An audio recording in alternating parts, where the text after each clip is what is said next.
I'm telling you, if you don't get him this week, you better go get him next week because he's going to cost a lot more.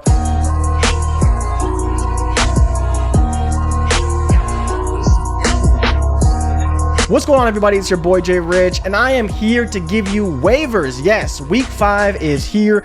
Is your team 0-4? Is it 4-0? Doesn't matter. You need to always be looking at your waivers, looking at your roster, and reevaluating for the future. So let's dive straight into the waiver show, and I'll also give you some QB streamers of the week to end off the show. But let's start with number 1 waiver claim. It's Mike Boone. Javonte Williams tours ACL and LCL. He will be out for the season. Mike Boone is absolutely a 50% plus pickup for Fab on the week. No questions about it. The Broncos have used a secondary running back on 30% of snaps for the season.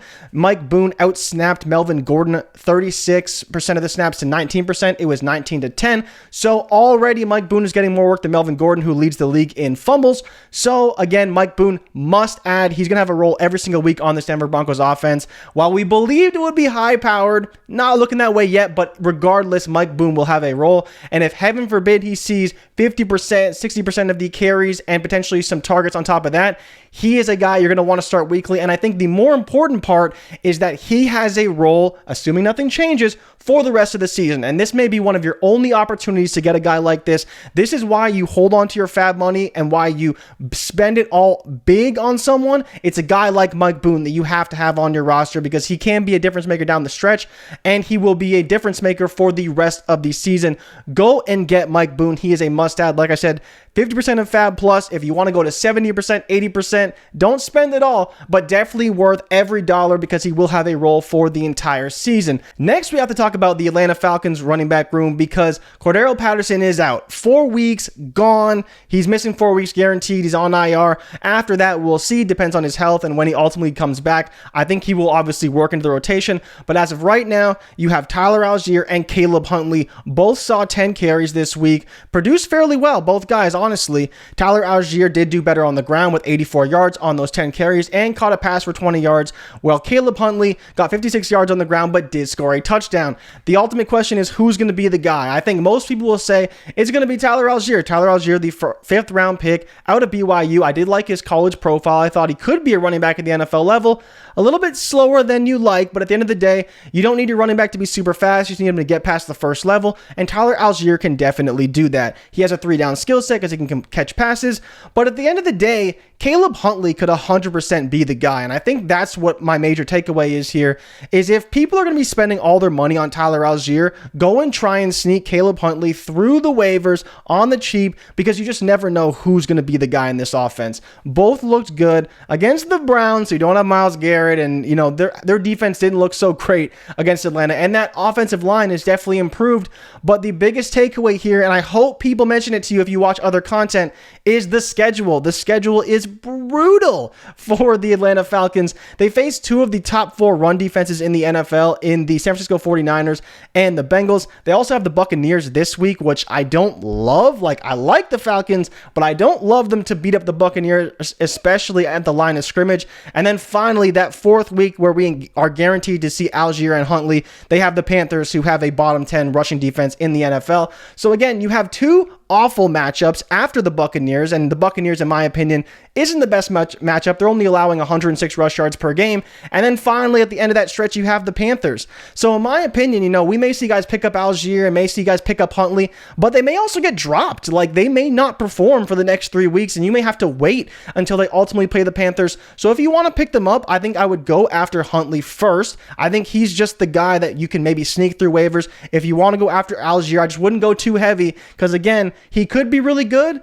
but the schedule is tough, man. Like, you just have to be honest about the situation. He doesn't have these slam dunk matchups coming his way. He's got some really tough ones. The Bengals are one of the best run defenses last year and have continued to be that this season. Same with the 49ers. And then the Bucs were one of the best run defenses last year and have been about average this season. But again, they can definitely step up against a bad team like we know the Falcons are. So I'm not all in on these guys. I think you go heavy after Mike Boone. I think you kind of go after Tyler Algier a little bit. And I think Caleb Huntley is a guy that you can sneak through waivers in the right set of leagues. All these guys aren't going to be owned third string, fourth string running backs. Like, no one wants these guys, but at the end of the day, they're going to get work, and they showed that already this week. And that's why you should be trying to pick them up. Now, at wide receiver, I'm going to go a little bit of a different route. You know, some guys may go towards the young guys. I'm going after an older guy in Corey Davis, only owned in about 20% of leagues across the board, whether it's Yahoo or ESPN. I think he's in a great spot this week against the Dolphins, who have one of the worst pass defenses in the league. You saw what happened for the Bengals. You saw what happened for Josh Allen throwing for over 400 yards against them. They're going to play a bend, don't break style, but at the end of the day, I think that Zach Wilson can do some things, right? The Dolphins do have a really good blitz, and I think they will give him fits. But at the end of the day, Corey Davis has been a safety net in some regard for Zach Wilson. Everyone wants it to be Elijah Moore or Garrett Wilson, but Corey Davis is still there. Tyler Conklin's still involved.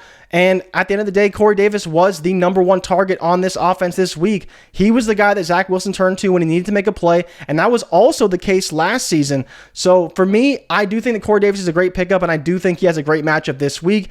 And I also believe that even going forward, you can still start him. I don't think we're going to see a massive changing of the guards. Yes, Garrett Wilson, Elijah Moore, we'll see about Elijah Moore, will have their weeks, but Corey Davis is a guy who's under-owned, and I think you can play in a pinch or a spot start this week. Now, the next guy I want to talk about is Isaiah McKenzie. This is more for ESPN leaguers because for some reason, they don't want Isaiah McKenzie, and I'm not really sure why. Obviously, to open the season, he only saw 3 targets in both of the first 2 matchups, but has seen 6+ targets since. I'll give him a bit of a pass for the yardage in this past game against the Baltimore Ravens because the weather was awful, but he's also scored a touchdown in 3 of 4 games. And so Isaiah McKenzie, a guy who has manned the slot role for the Buffalo Bills, a role that has yielded 100 targets each of the past 3 seasons, a role that has in some ways outproduced the wide receiver 2 role in Buffalo. Everyone wants Gabe Davis to be a thing, but he's not really getting it done. And the guy who is getting it done is Isaiah McKenzie. And with everybody focused on Gabe Davis and Stephon Diggs outside, it's opened up a lot of opportunities for McKenzie. And I think the sneaky and savvy move here is you pick him up now. He has Pittsburgh this week. Pittsburgh is a fine matchup. Obviously, Josh Allen can trade anybody, so I'm not too worried about that. But after that, they go to Kansas City, and that right there is when you want Isaiah McKenzie. At Kansas City, massive game, huge stakes. Isaiah McKenzie is going to be involved in that matchup, and that's a game that you want a piece of. So make sure you pick up Isaiah McKenzie this week, because this week against the Steelers, he's got a good matchup. I think you can start him or flex him, and then next week, I think he's a must-start option against the Kansas City Chiefs. So I'll be going to pick up Isaiah McKenzie for this week, and more importantly, for next week. I don't think it'll take a ton of fab, but again, he has been scoring touchdowns and has been more involved than he was early in the season. So I would pay up, around 5-10% for him to make sure you get him on your rosters. Now, I know you don't want to talk about tight ends. I'm going to talk about tight ends a little bit. I got to talk about Tyler Conklin. Tyler Conklin is tight end 7 on the season in PPR. He continues to perform at a high level. We saw what he's done the first couple weeks. And I think it's only going to continue. Zach Wilson targeted the tight end very heavily early in his rookie season. And I think it's going to continue this season. Tyler Conklin's a guy that nobody wants. No one wants to roster, 40%, 30%, depending on the site you're looking at. I think you got to own him. I think he's a guy who's scoring like Pat Freiermuth, scoring like Dallas Goedert, guys that are 80%, 90% owned. Now, Kenny Pickett will be starting for the Pittsburgh Steelers. I think that's great for Pat Freiermuth, but at the same time, I also think that most of the balls that Zach Wilson's throwing are to the right side or up the middle, and that's very good for Tyler Conklin because those are the kind of routes that he's going to be running and why I really think you have to pick him up in your fantasy leagues. Now, you're not going to spend a ton of money on him, $2, $3. If someone really wants to go after him, let them have him. Don't blow your fab unless you got someone who's injured, but no major tight end injuries, so hopefully that's all situated. Unless, you got Kyle Pitts. You got to start Kyle Pitts, but Tyler Conklin, not a bad replacement if that's the route that you do want to go. Now, the last one, it's going to be ugly, but I got to talk about him. It's Will Dissly. Will Dissly has scored a touchdown in 3 or 4 games.